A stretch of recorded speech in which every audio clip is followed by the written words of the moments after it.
Ben, très bien, oui, la coupe a démarré. On a eu quelques petits soucis au démarrage avec des ennuis mécaniques par rapport à certains équipements qui n'ont pas pu arriver à temps à cause des liaisons maritimes qui sont un peu compliquées en ce moment. Mais enfin, ça c'est derrière nous. Donc là, on roule à plein régime. La coupe se passe correctement. On note un petit peu moins de richesse dans la canne. Donc je pense que c'est les conditions météo qui font qu'il y a un petit peu moins de contenu de sucre dans la canne. On s'attend à une récolte très moyenne, hein, un peu comparative à celle de l'année dernière. Et puis, ben, on espère que les années qui viennent, on devrait améliorer un peu tout ça. Alors, c'est autour de 270 000 tonnes pour le pays. À notre niveau, on sera autour de 90 000 tonnes. Depuis cette année-ci, on est la seule usine avec une raffinerie qui opère. Donc, c'est une activité très importante pour nous parce qu'on raffine du sucre produit à Maurice pour l'exportation, mais on a aussi une activité de raffinage de sucre importé pour la réexportation. Donc, on est en train de développer un petit peu le concept on appelle ça un peu le sugar hub. Donc, on fait venir du sucre du Brésil qu'on raffine, on transforme, on ajoute de la valeur à Maurice et on réexporte dans la région. Donc, c'est quand même une activité importante qui nous permet de faire notre usine travailler à pleine capacité. Donc, cette année-ci, on va importer environ 110 000 tonnes de sucre qui seront raffinés et réexportés. Ce qui fait qu'au niveau de notre raffinerie, on aura une production cette année-ci de 230 000 tonnes, donc incluant la proportion locale et la proportion importée. Et puis on a une partie de sucre qui vient des autres sucreries aussi, qui est raffinée chez nous, et une partie de sucre importé. Il y a des cannes de Médine qui viennent chez nous. 42% des cannes de Médine viennent à Omnicane, 42% vont à Terra et 16% chez Alteo. Tout le challenge à Maurice, c'est de faire un maximum de valeur ajoutée, d'avoir des produits niches, des produits innovants. Donc, on a fait pas mal de recherches depuis plusieurs années et ce qui a abouti à ce qu'on sorte un nouveau produit. Donc, c'est des sucres avec un très fort taux d'antioxydants qui sont un produit aujourd'hui qui ont des bénéfices validés, en tous les cas, pour la santé. On parle aussi de bénéfices pour les prédiabétiques, les diabétiques, ou le fait d'avoir beaucoup d'antioxydants dans ce produit, entre autres, fait qu'on arrive à réduire grandement les pics d'insuline après la consommation de sucre. Donc, ce sont des produits qui sont bons pour les sportifs, bons pour les personnes en bonne santé, mais aussi ceux qui ont des difficultés de santé et tout. Par exemple, certains diabétiques peuvent le consommer avec modération. Et donc, c'est un produit qui a été donc validé par plusieurs institutions. Donc, on a eu l'accréditation Low GI d'Oxford Brookes en Angleterre. On a eu aussi l'accréditation Low GI d'Australie, avec le GI Foundation d'Australie. Et on a fait pas mal de validations au niveau médical ici. On a travaillé en proche collaboration avec l'APSA, qui a fait une étude sur plusieurs mois. Et donc, il y a même eu des rapports médicaux qui ont été publiés à ce sujet. Donc, c'est un produit, effectivement, sur lequel on mise beaucoup. Et c'est un produit qui a d'énormes bénéfices. Et donc, en plus d'avoir des bénéfices au niveau de la santé, ça reste quand même un produit qui a un très bon goût et qui est très attractif et qui est 100% naturel. Alors, on vient de le lancer sur le marché. Donc, on a fait une entrée assez graduelle sur le marché. Maintenant, c'est quasiment disponible dans toutes les grandes surfaces. Donc, le challenge aujourd'hui, vraiment, c'est aussi de percer à l'international avec ce produit. Donc, on prévoit de commencer par les pays du Golfe. Donc, notre idée, c'est de lancer ce produit à Dubaï et en Arabie Saoudite très bientôt. Et puis, voilà, aller à la conquête d'autres marchés. Mais les indications pour le moment sont quand même très positives sur ce produit. Oui, bah, écoutez, on a des plans. Bon, c'est un marché niche, mais on va monter en puissance sur les 4 prochaines années. Et ultimement, bah, on espère pouvoir arriver à une production d'environ 4000 tonnes de ce produit. Bah, je crois que c'est absolument nécessaire, hein. Je veux dire, il faut qu'on se démarque de la compétition. Et on a quand même certaines spécificités uniques à Maurice. C'est un peu comme dans tous les domaines. On va dans le textile, par exemple. Bon, bah, il y a des produits de masse, mais il y a des produits à haute valeur ajoutée.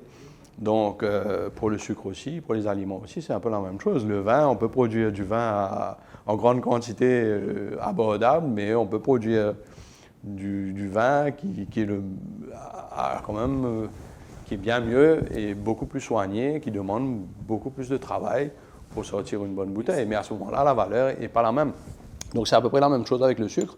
Là, par exemple, on a fait une autre expérience. Vous voyez, ça, ce sont des cristaux quand même qui sont beaucoup plus gros que les cristaux de sucre normaux. On appelle ça du candy sugar. Donc, on est en train de valider en ce moment la production de ces candy sugar. Il y a pas mal d'applications qu'on peut avoir, par exemple, avec ce sucre-là aussi. Le LOGI, c'est tout un procédé là, quand même, qui est quand même beaucoup plus complexe et compliqué, où on vient vraiment créer un produit qui a des bénéfices bien plus, quand même très, très, très forts hein, par rapport à un sucre normal. Donc, ça, forcément, ben, la valeur du produit change drastiquement avec ces améliorations. Un produit comme ça, aujourd'hui, c'est quand même une valeur ajoutée très, très importante. Hein. C'est un produit qui a nécessité de la recherche. On a dû faire au moins 7 ans de recherche pour valider ce produit, depuis le début jusqu'à maintenant. Ça nécessite quand même beaucoup de travail pour arriver à le faire. Hein. Ce n'est pas simplement du sucre, c'est du sucre avec vraiment modifié, je dirais, mais avec 100% d'ingrédients naturels qui viennent de la canne. Donc aujourd'hui, on est dans un marché où il y a d'autres produits comme le sucre de coco, des choses comme ça, qui n'ont pas qui se vendent quand même à des prix beaucoup plus élevés que le sucre. Mais là, on a un sucre qui a vraiment un goût naturel de sucre et qui a toutes les propriétés de ces autres produits concurrents sur lesquels on se positionne. Oui, enfin, c'est fondamental. Je crois qu'on va... Bon, on va en parler peut-être des mesures qui ont été annoncées cette année-ci, qui sont très importantes pour l'industrie. Mais de se distinguer du lot est important pour nous. Et c'est à travers des produits comme ça qu'on va se faire un nom pour notre industrie et qu'on va arriver à pérenniser l'industrie à Maurice. Moi, j'en suis convaincu. C'est extrêmement important dans notre stratégie de réussir ce pari. Enfin, le développement durable, bon, on est dans le concept quand même d'économie circulaire. Hein. Si vous venez visiter le complexe industriel à la baraque, vous verrez que on est dans un complexe complètement intégré où quand une canne rentre à l'usine, on a des produits et des sous-produits et chaque sous-produit devient l'intrant pour faire un nouveau produit. Donc on a quand même une chaîne très intégrée avec tout un concept autour, avec l'idée d'avoir un minimum de déchets. Notre but, c'était d'atteindre le zéro déchet. Bon, on se rapproche. Et puis, donc ça, c'est le concept d'économie circulaire. Mais bon, on a évidemment tout l'aspect social et environnemental qui est fondamental avec tout ça. Dans l'économie circulaire, effectivement, on arrive à minimiser l'impact sur l'environnement en générant le moins possible de pollution, de déchets et en utilisant au mieux tout ce qui est produit, tous les produits et les sous-produits. C'est valable aussi en termes de valorisation énergétique, où on opère en cogénération. Donc là aussi, on a un minimum de perte d'énergie, où on arrive à utiliser de l'énergie dans une première fois, par exemple, pour la production d'électricité. Mais ensuite, tout ce qu'on appelle le waste heat est utilisé après dans les productions de sucre, d'alcool et d'autres produits qu'on fait. On doit être autour de 27% à peu près. Le premier Oui, on est le premier producteur privé à Maurice. Ouais. Écoutez, on a tous ces complexes-là sont un petit peu différents avec plus ou moins certaines unités. Je dois dire qu'à la baraque, on a de la chance d'avoir une intégration, je dirais, quasiment totale de tout ce qui se fait autour du sucre. Oui, quand on parle de développement durable, entre autres, ce qui nous a aussi motivés, vous savez, le développement durable, il y a 3 piliers. Il y a le côté social, sociétal, environnemental et économique. Donc tout l'aspect sociétal à Maurice, c'est vrai qu'on a le problème de diabète à Maurice, c'est un problème quand même assez important. Et donc on a quand même été très motivés en se disant, bon, ben, on est quand même dans l'industrie à travers laquelle, bon, l'île Maurice moderne, c'est quand même, ça a passé à travers l'industrie cannière au départ. On a pensé qu'on avait quand même un rôle important à jouer. Donc, comme je vous disais, il y a 7 ans de ça, on a commencé à mettre en place des recherches pour voir vraiment comment est-ce qu'on aurait pu arriver à faire un produit qui serait compatible et qui, au contraire, aiderait Maurice à baisser son taux d'incidence du diabète. Donc, on parle beaucoup d'hygiène de vie au niveau de la société. Donc, évidemment, hein, si on ne veut pas avoir du diabète, ben, il faut prendre soin de soi. Et, entre autres, ben, l'alimentation, c'est important. Donc, au départ, si on a une alimentation qui est saine, et donc ces produits sont non seulement contiennent beaucoup plus qu'uniquement le fait de baisser les pics de glycémie. Hein. Les antioxydants, c'est bon pour tout ce qui est cardiovasculaire. Il y a quand même pas mal de bénéfices. Donc on pense qu'au niveau sociétal aussi, c'est des produits qui amènent une contribution importante. C'est un produit unique, tel qu'il est. Il y a des alternatives, il y a des produits différents, mais ce produit a le mérite de réunir beaucoup de choses. Et tout en étant 100% naturel et en gardant un goût agréable de sucre naturel. Parce qu'aujourd'hui, vous avez beaucoup de produits chimiques qui peuvent faire un peu cet effet. Vous avez d'autres produits qui sont naturels, mais d'autres espèces, par exemple le sucre de coco, le sucre de date, qui ont quand même un arrière-goût qui vient transformer le goût de pas mal de choses dans lesquelles il faut mettre du sucre. Là, c'est du sucre naturel qui donne un parfum, un goût agréable à ce qu'on cuisine ou ce qu'on fait avec. Alors, les perspectives à l'international, objectivement, devraient être très bonnes. Bon, tout ça, c'est un gros challenge d'arriver à faire connaître le produit. Il faut que les gens eux-mêmes valident pour eux les bienfaits du produit. Mais on est convaincus et nous, on a les preuves que ça fonctionne et que ça fonctionne très bien. Oui, alors par exemple, vous voyez, les antioxydants, je vous disais, pour tout ce qui est cardiovasculaire, c'est très bon. Donc, notre produit a aussi été approuvé par le Mauritius Heart Foundation.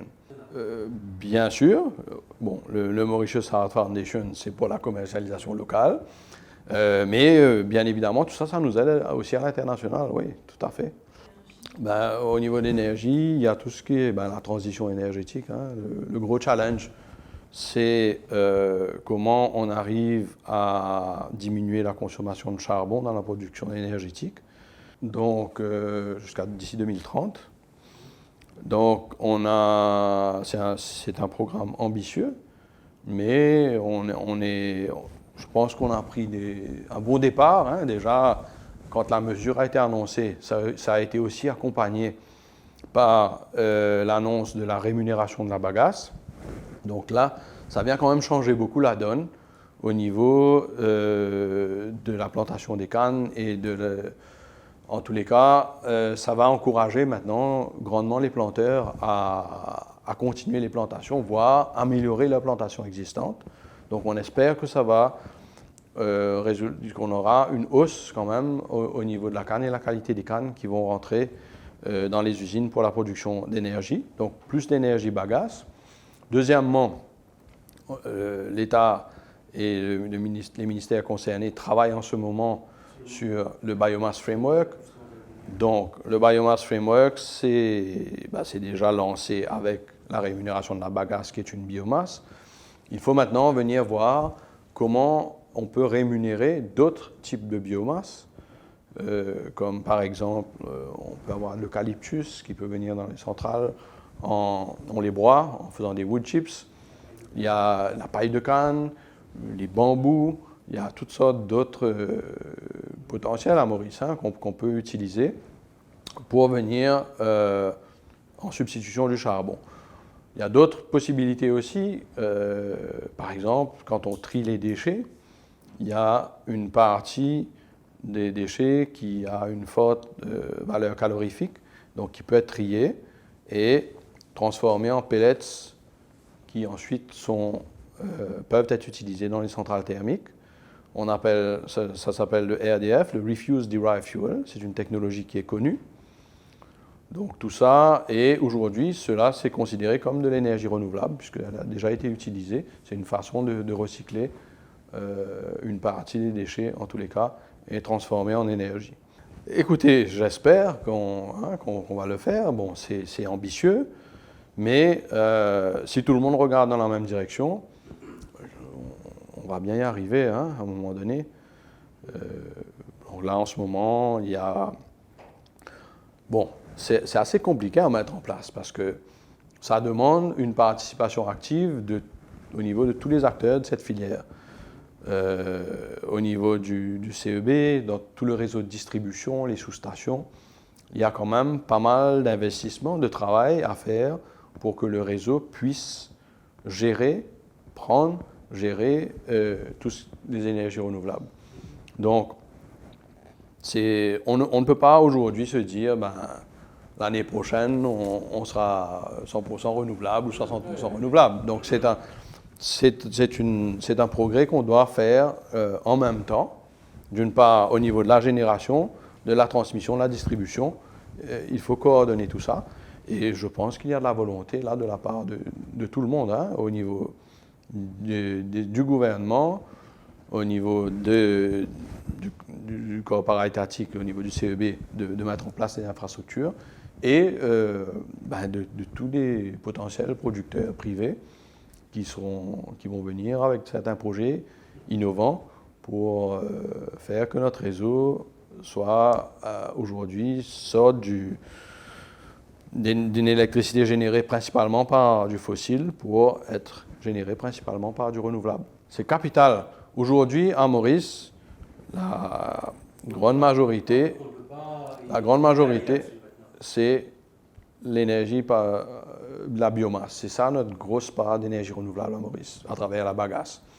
Aujourd'hui, ce qu'on voit, c'est que les outils existants, les centrales qui font de l'énergie avec de la bagasse, utilisent du charbon en intercampagne pour produire de l'énergie en continu. Le challenge, c'est d'arriver à trouver un substitut de biomasse pour substituer le charbon. L'avantage qu'on a, c'est qu'on a déjà les facilités qui sont existantes et qui fonctionnent avec d'autres biomasses. À La Réunion, par exemple, ils se sont fixés un objectif, là, dans 2 ans, de réduire considérablement tout ce qui est fossile. Donc, eux, ils vont passer à 100% biomasse très bientôt sur des installations qui sont très similaires à Maurice.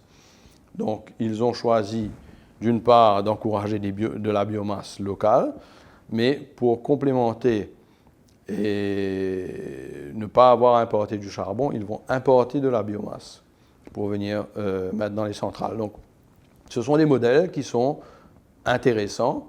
Et pour nous, à Maurice, il faudra qu'on observe bien, qu'on suive, voir comment ça fonctionne et éventuellement faire la même chose ici.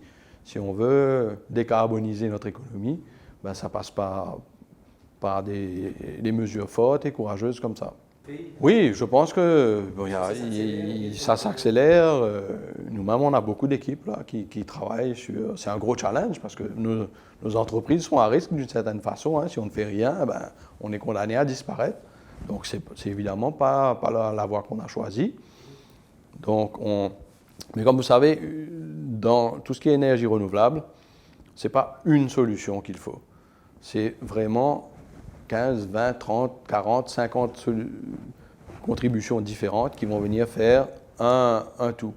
Donc la solution, c'est un mix de plusieurs différentes alternatives. Et aujourd'hui, ne serait-ce que la substitution du charbon, ça va se faire à travers un mix qui est différent. Ce ne sera pas une chose qui va venir remplacer. Alors, c'est environ 3300 roupies par tonne de sucre. C'est conséquent, c'est très important. C'est ce qui fait que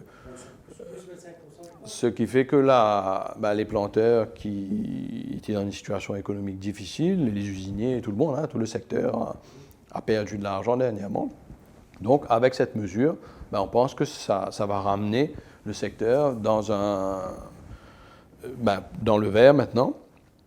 Donc, ce qui permet d'être durable et d'envisager l'avenir plus sereinement.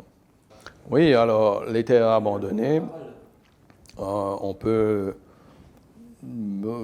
produire aussi d'autres biomasses, hein, comme on a dit, peut-être planter des eucalyptus, planter d'autres variétés d'arbres pour être valorisés en biomasse, ou aujourd'hui, avec la rémunération de la canne qui est augmentée, certaines terres abandonnées, de revenir sur la canne, ça a du sens maintenant économique.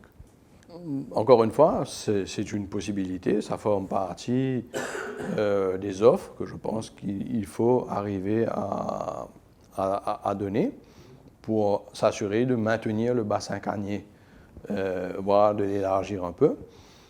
On voit aussi qu'il y a de plus en plus de coopératives de planteurs qui sont regroupées aujourd'hui, qui sont en train de mécaniser les champs. Il y a même des coopératives avec l'aide de la MCIA qui ont acheté des récolteuses mécaniques. Donc la modernisation se fait à tous les niveaux. Bien sûr, nous en tant que corporate, on va faire le maximum pour s'assurer de garder le bassin cannier. Donc, si un planteur a besoin de certains services, on a un peu un menu à la carte où on peut venir offrir des solutions. Oui, c'est important, effectivement, d'avoir on a plus de, quand même, à peu près 6000 planteurs, hein, dans la région. Et donc, effectivement, c'est des partenaires économiques importants avec qui on a un dialogue, et donc ça va bien au-delà simplement de l'activité économique pure et simple dominicaine et de ses employés. On va au-delà de ça, oui. Oui, alors, je pense qu'on a vu avec le Covid, quand même, je crois qu'on a réalisé beaucoup de choses. D'une part, l'importance de la production locale. Donc, c'est clair que l'industrie cannière aujourd'hui a un rôle fondamental dans la production d'énergie, avec le Biomass Framework et tout. Ça reste aujourd'hui, à travers l'agriculture, on arrive à être plus indépendant, plus autonome, réduire nos importations de fossiles. Donc, la contribution de l'industrie cannière est très importante dedans. Donc c'est au niveau de la sécurité énergétique, c'est très important. Au niveau de la sécurité alimentaire aussi, bon, bien évidemment, hein, le sucre, ça reste l'agriculture. On a aussi des programmes de diversification agricole où on produit beaucoup de légumes. Et là aussi, avec les planteurs, il peut y avoir une synergie. Moi, je ne suis pas artisan pour qu'on ait à Maurice un marché organisé. Je vais vous dire pourquoi. C'est que responsable. Une agriculture responsable, mais aussi assez dirigée. Scientifique, oui. Et puis, ça se fait par rapport à la pomme de terre, par exemple. Il y a des quotas pour les semences Parce que, je vous vois un exemple, si disons, on a besoin de consommer 5000 tonnes de carottes, le prix des carottes est bon, tout le monde plante des carottes, ben, subitement, surtout avec 15 000 tonnes de carottes, il y a 10 000 tonnes en trop. Maurice est un petit pays, on n'a pas la possibilité quand même de pouvoir jouer avec certains surplus, etc. Donc l'idéal, ça aurait été d'avoir un quota avec des semences et de dire, écoutez, cette année-ci, objectivement, il nous faudra produire 5000 tonnes d'un légume, donc donner des quotas avec un prix éventuellement garanti, et on aurait pu le faire sur plusieurs denrées, voir quelles sont les saisons qui sont appropriées, quels produits on peut faire ici efficacement. Et je suis persuadé que ça contribuerait à réduire grandement nos importations au niveau de nourriture. Hein, ouais. On a un potentiel. Vous savez, c'est un petit peu la règle des 80-20. On peut faire 80% de ce qu'on a besoin à moindre coût, à être assez compétitif en protégeant notre marché. Si on veut arriver à 100%, ben, les derniers 20%, dans certains cas, c'est impossible. Dans d'autres cas, ça va nous coûter très cher et ça ne vaut pas la peine. Donc, c'est nécessaire d'avoir une importation pour venir certains mois de l'année. Je vous prends la pomme de terre. À Maurice, on peut avoir de la pomme de terre locale pendant 8 mois de l'année.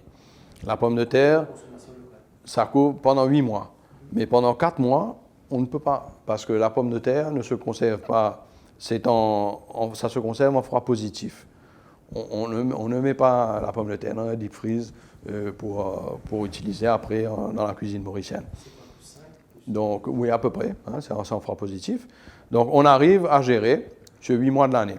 Il y a 4 mois de l'année où l'importation est nécessaire. Donc, mais au moins, on arrive à couvrir quand même une bonne partie de l'année avec la production locale. Donc, il y a pas mal d'autres légumes aussi qui sont comme ça. Si on voulait produire de la pomme de terre 12 mois de l'année, oui, ce n'est pas techniquement infaisable, mais ça nous coûterait très cher pour combler ce gap. Donc, voilà, peut-être ça doit aller aujourd'hui. On voit qu'il y a quand même un grand retour vers tout ce qui est la terre, tout ce qui est bio, tout ce qui est mangé sainement.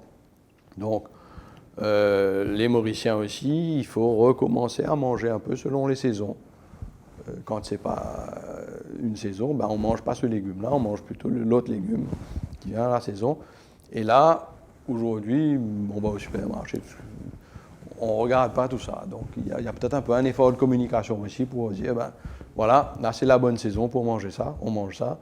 Et puis la saison prochaine, ne mangez pas ça parce que ce n'est pas la saison. Alors, on a une association qui s'appelle Copé Sud, où Omniken est partenaire, Union Riche en Eau et Bel Air. Donc là, on produit environ 6000 tonnes de pommes de terre par an.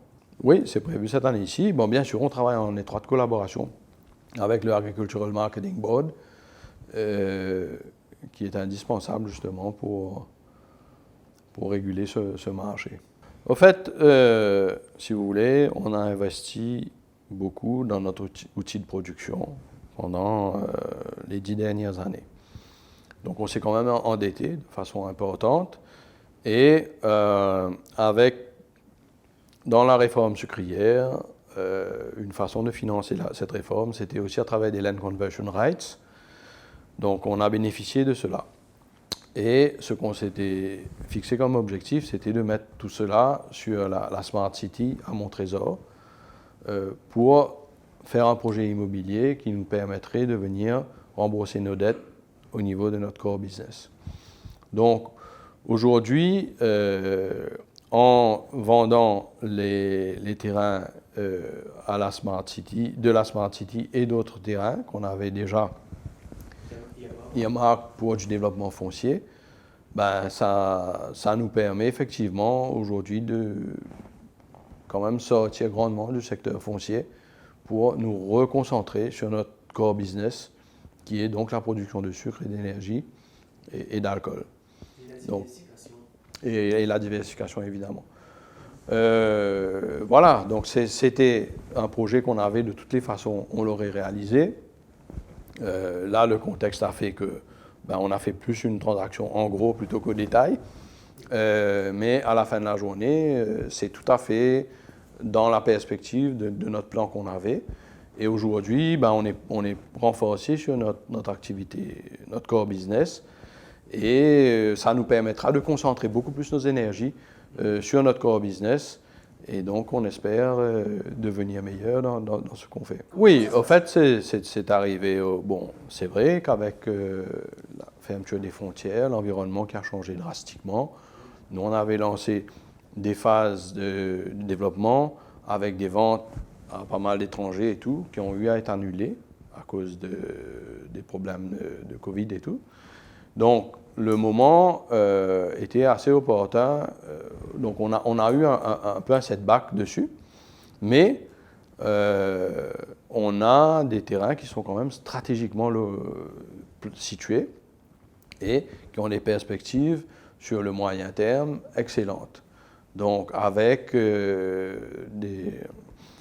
toute une portion de terrain, avec un accès sur la mer, avec quand même 1,8 km de plage, c'est vraiment un endroit magnifique qui se prête vraiment à un développement organisé, un développement foncier bien planifié, bien réfléchi. On avait des terrains stratégiques qui touchent la piste d'aéroport, par exemple. C'est un terrain autour des agglomérations qui peuvent être utilisés pour le développement. Donc, c'est un petit peu un mix de tout ça qui a été mis ensemble dans cette transaction avec la MIC, que sincèrement, je pense, est un win-win. Je pense que la MIC a fait une très belle affaire avec des terrains uniques, dans une situation unique. Et évidemment, au niveau d'Omnican, ça nous permet aussi maintenant de respirer et d'être plus serein dans notre métier de base. Aussi, évidemment, de devenir protégé. Quand même, on emploie aujourd'hui 1600 personnes directement. Tous les emplois indirects que notre activité génère, ça nous a permis de sortir de cette crise quand même renforcée et pouvant maintenant envisager l'avenir avec beaucoup plus de sérénité. Vous savez, il faut venir voir exactement où ça est, où c'est situé. Si vous avez des terrains sur 1,6 km de littoral, accès à la mer, il y a beaucoup de... Les terrains ont beaucoup de propriétés uniques. Comme je vous disais, il y a même des terrains avec des accès sur la piste d'aéroport, etc. Donc, les personnes qui ont été impliquées dans ce deal, je pense, savent très bien où ils vont et ce qu'ils font. Et moi, je suis, en tous les cas, en mon âme et conscience, je suis serein et certain que c'est un bon deal pour l'acheteur, comme c'est aussi un bon deal pour nous qui avons été vendeurs de ces terrains.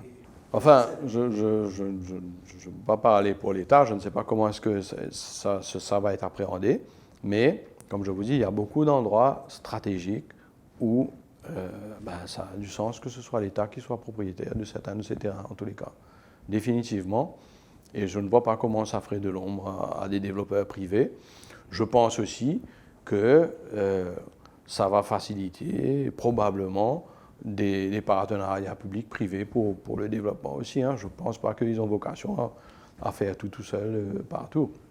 Bon, comme je vous dis, maintenant, ça c'est au nouveau propriétaire de voir comment est-ce qu'il va le faire. Évidemment, donc ça c'est quand même l'aéroport, le port, pour une économie ouverte comme Maurice, c'est des points stratégiques clés. Donc on doit...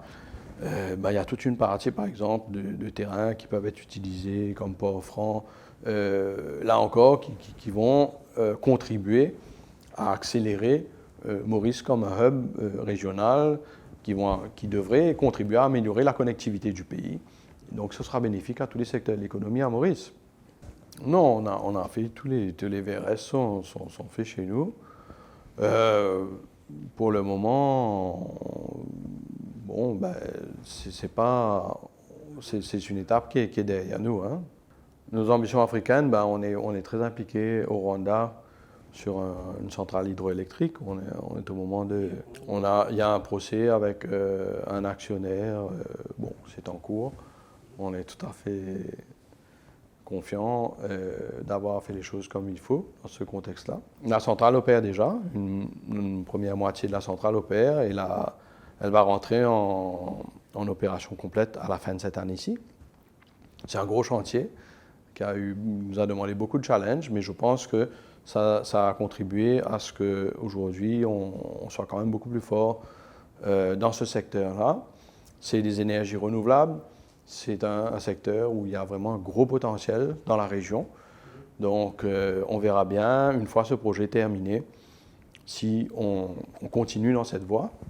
Je pense qu'il y a de bonnes chances que oui, on va le faire. Quand on a vu toute notre image, allons dire notre image, le branding, le rebranding de Mon Désert, Mon Trésor à Omniken, on a eu une réflexion bien en amont pour voir comment est-ce qu'on allait se structurer au niveau de nos activités sociales et sociétales aussi, qu'on entreprenait déjà depuis bien longtemps, hein, dans l'industrie. Mais on a formalisé depuis 2008 quand même au niveau de notre fondation.